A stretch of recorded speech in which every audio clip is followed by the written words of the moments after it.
Hey everybody, it's Eric from epautos.com, your Libertarian car guy. Headed to the gym here in this 2015 Mini Cooper S. This is the four-door. They're making a four-door version of it now. Let me scan around so you can see it. So it's got four doors and it's got somewhat usable back seats, which is nice. The original Mini, of course, did have rear seats too, but they were effectively useless. This at least makes this car somewhat viable, but that's not really what I want to talk to you about this morning. What I'd like to talk with you about this morning has to do with a little conversation I got in on the website with Clover, our eponymous troll, the person who is for me an archetype of everything that libertarians are opposed to.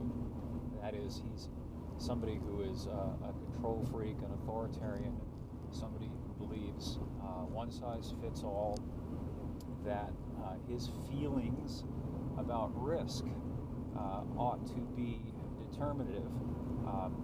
So, for example, Clover feels that my driving faster than he feels comfortable with constitutes an unacceptable risk, and accordingly I ought to be punished by the police, by the government, for driving faster than Clover feels is safe, because he feels that I am driving in a risky manner. Now, I pointed out to Clover that I've managed to drive this way, that is, constantly speeding, driving faster than Clover feels is appropriate, passing and so on, merging and so on, in ways that Clover considers to be unsafe and risky, for going on 30 years now without so much as scuffing a fender. I've not caused any harm to any person, any other person's property. So it seems to me, ipso facto, if you will, that my driving is probably okay. Either that or I'm incredibly lucky. I manage to beat the odds all the time. Anyway, Clover tells me that he is a skier, and he likes to tout the excellence of his skiing. He claims to be a near professional level skier, a master skier, if you like. Well, I'm going to take Clover at his word. I'm going to assume that he is a very competent skier with a lot of experience, perhaps a lot of natural talent, who's maybe taken a number of courses that have imparted a higher degree of skill in Clover than most skiers have. Now, I put it to Clover, how would you feel, old buddy, if I insisted at bayonet point that you ski no faster than the average skier, that you be restricted, limited to the bunny hop, because an average skier might have difficulty handling the runs that you handle. I wanted the thought to pop up into Clover's mind that that would be kind of absurd and a lot unjust, that individuals vary in terms of their natural skill set, in terms of the experience that they have, in terms of the training that they have. I would not presume, I told Clover, to force him, force him to ski at my level. I'm an amateur skier. I'm okay, but I'm by no means a great skier, and I'll accept that Clover is probably a better skier than I am. So I certainly would not demand that he slow down to my pace just because I would be uncomfortable attempting to keep up with him, attempting to ski at his pace. And indeed, if I did attempt to ski at his pace, maybe I would hurt myself, and that would not be a good thing. So I accept the fact that I'm perhaps not as good a skier as he is, and I ski within my abilities, and I'm content to let Clover ski within his abilities. So I asked him, why doesn't the same principle apply to driving? I've pointed out to Clover, and not to toot my own horn, I'm not claiming to be Kyle Petty, but I've got a lot of experience and training as a driver. I've been an automotive journalist for more than 20 years, and during that time I've taken a number of high-performance driving courses, vehicle dynamics courses. I've got a fair amount of track time. I've driven pretty much every kind of car imaginable in almost any condition imaginable, I also ride motorcycles, sport bikes, so I've got a lot of experience, and I'm a pretty decent driver. I'd certainly toot my horn to the extent that I think I'm a better driver than the average driver. I think that's a reasonable and fair statement to make. So I asked Clover why he has a problem with my operating at a higher than average level. An average person might have difficulty safely negotiating a corner like this at the posted 40 miles an hour, but for somebody like myself, really it's no challenge to take this corner. Here I'm doing it right now at considerably faster than 40 miles an hour, let's say. That wasn't particularly difficult. I've got excellent vision, I've got good reflexes. I see no reason why I should be punished for driving at a pace that I'm not only comfortable with, but the record shows that I managed to do with perfect safety, literally perfect safety.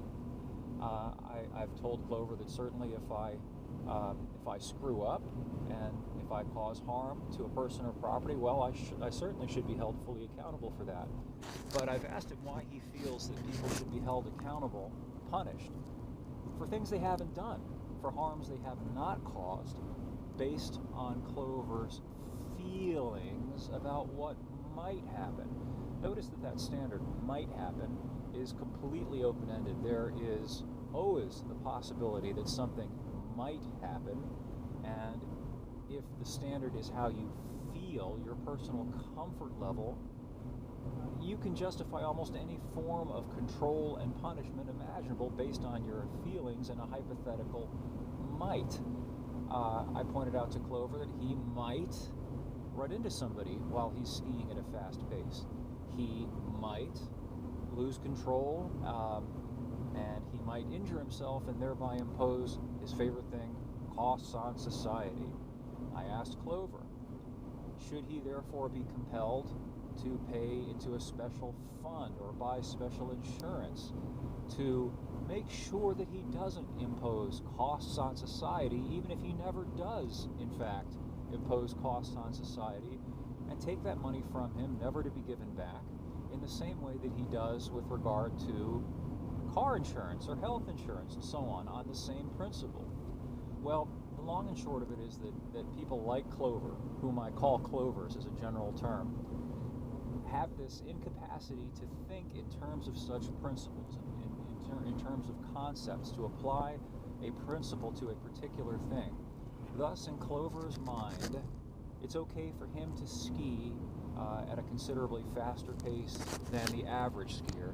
It's okay for him to assume what others might deem to be an unacceptable risk. That's okay for Clover. But if somebody else does something that Clover considers to be risky or dangerous, or which might impose, as he styles it, costs on society, well, at that point, old Clover believes that his feelings and wishes trump the other person's, not just their freedom, but their innocence. The fact that they haven't actually done anything to anybody. That doesn't matter. What matters to Clover in his mind is that they might, and that justifies Clover's interferences. And this scales. It goes across the entire spectrum. Anything that you can think of, from gun control to Obamacare, to the TSA, all of these things ultimately are reducible to this.